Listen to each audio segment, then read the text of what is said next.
Welcome to the in front of me OnePlus Nord CE Lite, and I'll show you how to activate quick launch on this device.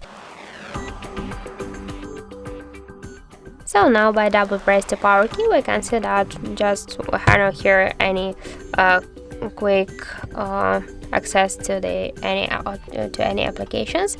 So for example, to open the camera from double press the power key button, we should launch the settings section application, then click to the system section and tap to the power button.